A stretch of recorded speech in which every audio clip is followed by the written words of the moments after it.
Hello. So yeah, that video was pretty long that I made, and this is going to be part two.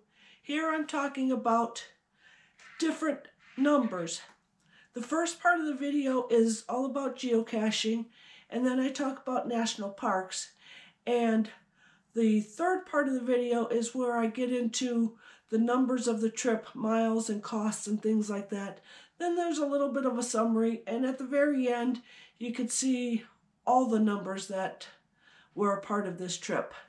So I hope you enjoy the video. I'm Val and you're watching videos about life. So here are some of the numbers that happened on my 2-week car camping road trip adventure. For the geocachers out there, this trip started with me living in Northeast Pennsylvania, going on a road trip to Mingo, Kansas to get the oldest active geocache, which is called Mingo. Originally it was only going to be a 1-week trip, and it's like over 1,000 miles away. I was going to have to drive out there and drive back. By turning it into a 2-week trip, I got to take my time. I got to slow down. When I got to the most western point, which actually ended up being Colorado Springs, I'd gotten there in a week's time. So I was able to spend a couple days there and then start my journey back. I was much more relaxed. I had a wonderful trip, and so yeah, my 1-week trip turned into a 2-week trip, and I loved it. But anyways, like I said, originally it was a geocaching trip to get the oldest active geocache. Well, while I was out, I did some geocaching. Not as much as some really diehard geocachers, but I geocached every day. There's a couple of videos about those as well. But I added some statistics to my numbers, and let me just see. So I got 51 new counties. I added 5 states that I did not have before. I got 4 states' oldest geocaches. I got 4 webcams, and if you're a geocacher, you know how rare the webcams are now because they're disappearing, and when they're gone, they're going to be gone. I got 8 of the new Cache Odyssey geocaches. And another thing I got was I went up Pikes Peak, did a geocache up there. So I got a geocache that was over 2 miles high, and I had a challenge that I'd signed a few years back where I needed a 2 mile above sea level geocache, and I was finally able to fulfill that requirement. So I was able to finally check the found it box. So yeah, if you're a geocacher, that's some of my statistics. I did forget to write down how many caches I'd started with, but altogether I got a little over 200 new smileys. Some of them were adventure labs. I don't do a lot of adventure labs. I do the adventure labs that take me on an adventure. So I don't do a whole lot of them. The app I use for geocaching doesn't automatically show them, so a lot of times I don't even know they're there unless I open up the Adventure Lab app. Okay, that's for the geocachers out there. Oh, I'm sorry. One other thing for the geocachers. As I'm driving down 70, I keep seeing signs for Abilene, Kansas, and for some reason Abilene, Kansas is in my head. So I'm texting my daughter, don't worry, it's hands-free. The car will take care of the texting for me. And I'm asking her, what's in Abilene, Kansas? And she comes back, well, I don't really see much, but there is a visitor center there. So I figured, all right, let me go check it out. Well, it turned out The reason Abilene, Kansas stuck in my head is because not too long ago they had a big mega event there, and they had a geo tour there, and I was lucky enough that I did all the geocaches needed for the geo tour, and I did get my coin. I don't know if you can see that. I'll try to get a better picture of it if you can't see it, but I got my Abilene Geo Tour geocaching coin. Okay, besides geocaching, another thing I like to do is visit the national parks. I started doing this during COVID when I was trying to write one of my adventure labs about Scranton, Pennsylvania, and I went to the Steamtown National Park, and that's when I picked up my passport, and I try to go to the national parks and get my stamps in it. I'm sure if you've got a national parks book, you know all about the stamps and stuff. So whenever I go out, I try to see if there's any national parks around that I can get my stamps. And just so you know, I don't go in, stamp my book, and then leave. I also go and I learn about the national parks. I get to learn a lot of things about our country by visiting the national parks. If I don't know anything about it, I will talk to the rangers. I'll go right up there. So, what's so special about your park? What do I need to see while I'm here and stuff? And I actually do explore the parks, so I take time and find out about the parks. It turns out I was able to visit 5 national parks. Some of them I knew about, Rocky Mountain National Park, and stuff like that. I did not spend a lot of time there, but I did get a chance to walk around Lily Lake, which is part of Rocky Mountain National Park, and I know I have to go back and plan a whole trip just for that park. But one of the more interesting parks I saw on this trip was Florissant National Park, and it's all about the petrified tree stumps that they had discovered in the area, and I'd never heard of it before. So that was really serendipitous when I was driving down the road and I saw the sign for Florissant and it was a national park. It's like, I gotta check this out. I do have my America the Beautiful card. The story about this, cute story. When I turned 62, I told my daughter that this was what I wanted for my birthday. And she could have gotten it for me through the mail and stuff, but I wanted to go to the park and actually purchase it and stuff. And I did not know that all parks did not sell the pass. Only ones where you actually need the pass to pay an entry fee or something like that sell the pass. So like Steamtown didn't do it, quite a few others, and it was about 1.5 years before I finally went to a national park that required payment, and I finally got my card and my daughter reimbursed me for it. So my gift for my 62nd birthday, which you can get the senior pass when you're 62. It's a lifelong pass, and now I can visit all the national parks for free, and I can bring guests with me as well, and I love my 62nd birthday pass. Okay, so there's that. All right. What else do we have? Okay. So, some of the other statistics is, of course, cost and everything. I did my best to keep track of how much money I was spending, but I was scribbling things down in this notebook, and I did forget a few things. I tried to save my receipts. Yeah, I'm going to have to pick all this up before the cats get to it. But anyways, you get the idea. I saved my receipts. But, so,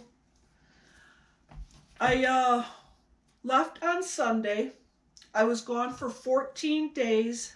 I came back home, not the following Saturday, but the Saturday after that.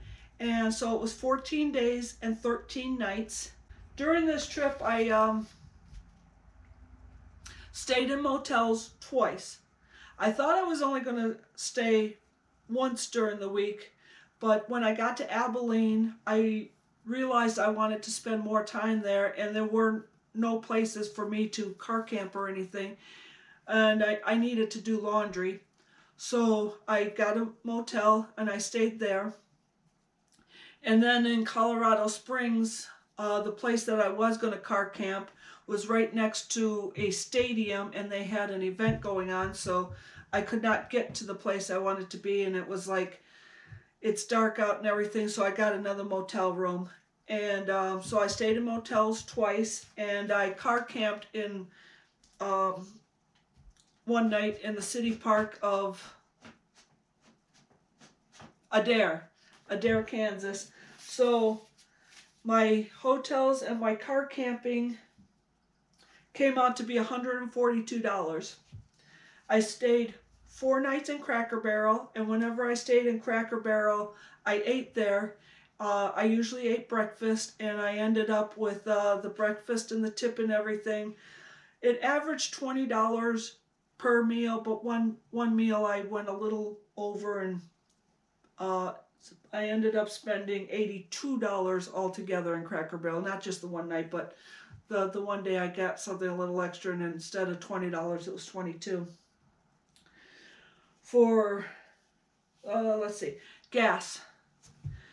Driving all that way, making a few detours south to see some things, making a few detours north to see a few things, but I have down $491.59 in gas, but I think I probably forgot to put a few things down, so let's just say it was $550, $600 in gas. Food, food and other restaurants, I spent approximately $125 to $130 in other restaurants. Like I said, I brought most of my food with me. I will say that was probably one of my biggest regrets. Was I was trying to see how self-sufficient I could be, so I missed eating a lot of local cuisine that I would have liked to have tried. So that's one of the things that I will make sure in the future that I add into my trips, is that I do eat out sometimes and not just my own food. At Walmart, I've got a total of $75 that I spent, but that was not just food that I was picking up from Walmart. I needed a few things like to fix my curtains. I had to get more SD cards for my camera because I didn't download anything while I was on the road. I waited until I got home. So that's where a lot of my Walmart expenses went to, was getting some food and some incidentals like that. Miscellaneous was about $100 to $110, including some tolls that my Easy Pass didn't cover and stuff like that. Museums and souvenirs. This is one place where I spent a lot of money and didn't spend a lot of money. Altogether, I spent about $270 for museums and souvenirs. The museum prices themselves wasn't too bad, but I spent a lot of money on 2 things that I shouldn't have, and that's where in the future I'll cut down on these costs so that I can eat more local cuisine. But one of the things I do is I collect shot glasses from places I go, and I bought way too many shot glasses. One of these days I'll make a video and I'll show you all my shot glasses. The other thing is when I packed that big bag of clothes, I forgot to pack my socks. I also love getting socks. I'm addicted to buying socks. I think I gotta find a 12-step program to help me with that. But instead of going to Walmart and just picking up a 6-pack of socks, no, I needed to get decorative socks. So most of my museum and souvenir prices went for shot glasses and socks. Yeah, these are all my shot glasses. I got, I think, 2, 4, 6, 8, 10, 12, 13, 15 new shot glasses. I went way overboard. I got some great socks. Rocky Mountain National Park, Pikes Peak. These are great. These are my road tripping socks. I got some from the Wizard of Oz Museum. And then these look like some weird socks, but they're from Indiana Dunes. And that's actually the geological picture of what the dunes look like, and the socks were patterned after that. So as you can see, I have a problem with shot glasses and socks. I also picked up stickers of the different places I went. And in one place I got cute little stone figure of a road runner. He's my symbol, so he goes with me. But yeah, when I retire, I can't be spending money on stuff like this. I'm going to have to be a lot more choosy on the shot glasses I get. And I probably have enough socks that I could go 2 months without ever wearing the same pair of socks twice. Maybe even longer. So I got to be more picky on that as well. So this was a very successful trip. I enjoyed it thoroughly. Taking the 2 weeks was such a fantastic idea. Luckily, I worked at a job almost 20 years. I've got a lot of vacation time, and I planned my vacation time out pretty good last year, and I was able to take the 2 weeks. And will I take more road trips? There's no doubt about it, yes. I learned a lot. I learned how to pack a little bit better. I'm going to look for a new cooler. I got the bigger power station because I needed more power. I learned I need to cut down on some of my collections, and I need to enjoy the area just a little bit more. Taking the 2 weeks definitely helped with that, but like I said, I did not eat at the local restaurants enough or anything like that, so I want to do that a little bit more. I know when I retire, I won't have money to just throw away, but also I won't be on a time limit as much either. I had to get back to work. I will be able to park my car in an area for a couple of days and just explore that area more, and I'll be able to do things like that. As far as gas is concerned, that's flexible. Sometimes it's going to go up, sometimes it's going to go down. I'm going to look into gas programs to see how to work that out. I still have to figure out other ways of taking showers and doing my laundry, that type of stuff. I know you can park and camp on BLM land for like 2 weeks at a time, but I haven't done that yet, so that's some of the things that I want to look into. But was my trip a success? Yes. Did I have fun? Yes. Did I have any regrets? No, not really. No regrets. Could some things have worked a little bit better? Yeah, but it was all a learning process, and I loved it all. And I assured my daughter when I got home, she did not have to worry about me being bored in my retirement because I loved what I was doing. So that's some of the logistics on this trip. I hope you got something from this video.